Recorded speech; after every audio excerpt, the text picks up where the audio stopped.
on staying on U.S. politics and also the Jewish connection to it. Last year, a prominent rabbi in Joe Biden's hometown of Wilmington, Delaware, wrote a letter urging the former vice president to press forward despite early doubts from pundits about his chances for success in the 2020 presidential election. Rabbi Michael Beals has known Biden for years, and he got a handwritten note back with Biden addressing him as "my rabbi" and crediting the Jewish community for its support and being the source of his public education, closing the message out with a rabbinical teaching. Well, our senior U.S. correspondent Mike Wagenheim spoke with Beals to understand his relation with Biden and the former vice president's relationship with the Jewish community. Rabbi, welcome to the program. What does it feel like to be so close to the man who could become president in just a few months' time? It's pretty exciting and pretty extraordinary as well. I come from a very large state, originally California. We had at the time 2 Jewish senators, Senator Feinstein and Boxer. Love them, but they never stepped foot in my synagogue. But Senator Joe Biden, you never knew when you're going to step foot in your synagogue. You have to be on your toes.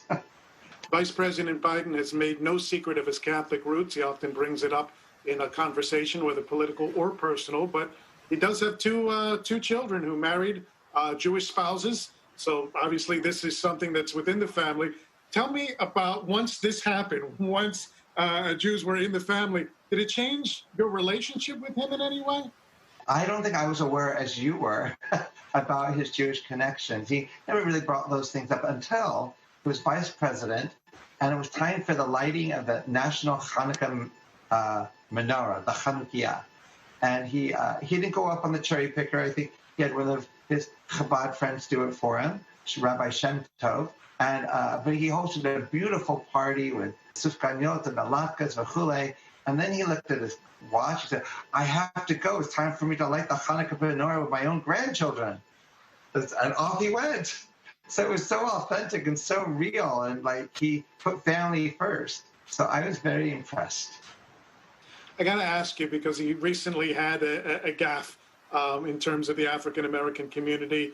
It was meant as a joke, obviously wasn't taken that way. And he said, if you don't vote for me, you're not black.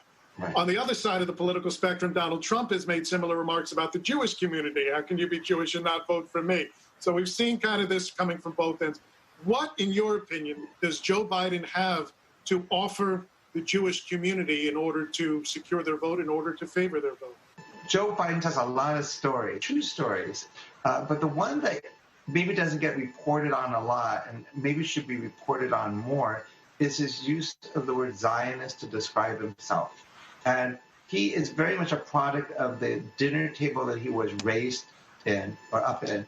And he had a father, I think was a used car salesman in Scranton. And this was after all the information of the Shoah finally came out, the Holocaust came out.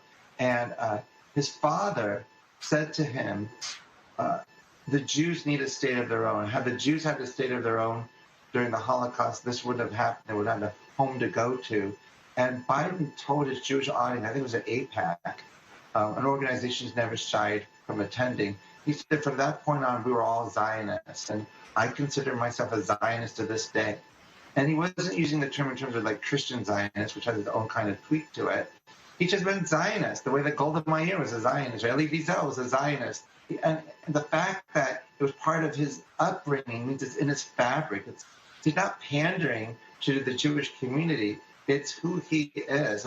He has I wouldn't say complicated relationship with Israel, but it's not all love coming from the Israeli side. And even Vice President Biden has said it himself in terms of the current Israeli leader. I love Bibi. I just disagree with him a lot. Have you ever had any conversations with Vice President Biden about Israel, his stances, and what his plans are as potential president? If we look at the administration of a Biden-Obama administration, because he relies on Obama a lot of people who love Israel didn't see Obama as a fan. And obviously, President Obama and Prime Minister Netanyahu had a dreadful relationship. But to my narrative, making this personal, I was in Israel with my congregation. We had done a shul trip, and my congregants had already left, and I stayed on for a simcha. We were staying with friends in Tel Aviv, in Ramat Aviv actually, and we were at the open air animal park, and these missiles started coming at us from the Gaza Strip, and right behind me, one of the Iron Dome batteries went ahead and fired up and took that missile out right in front of me. And my older daughter and I were so dumbfounded, we're just looking up in the sky, and we could see this missile coming out, which wasn't really clever, I do admit.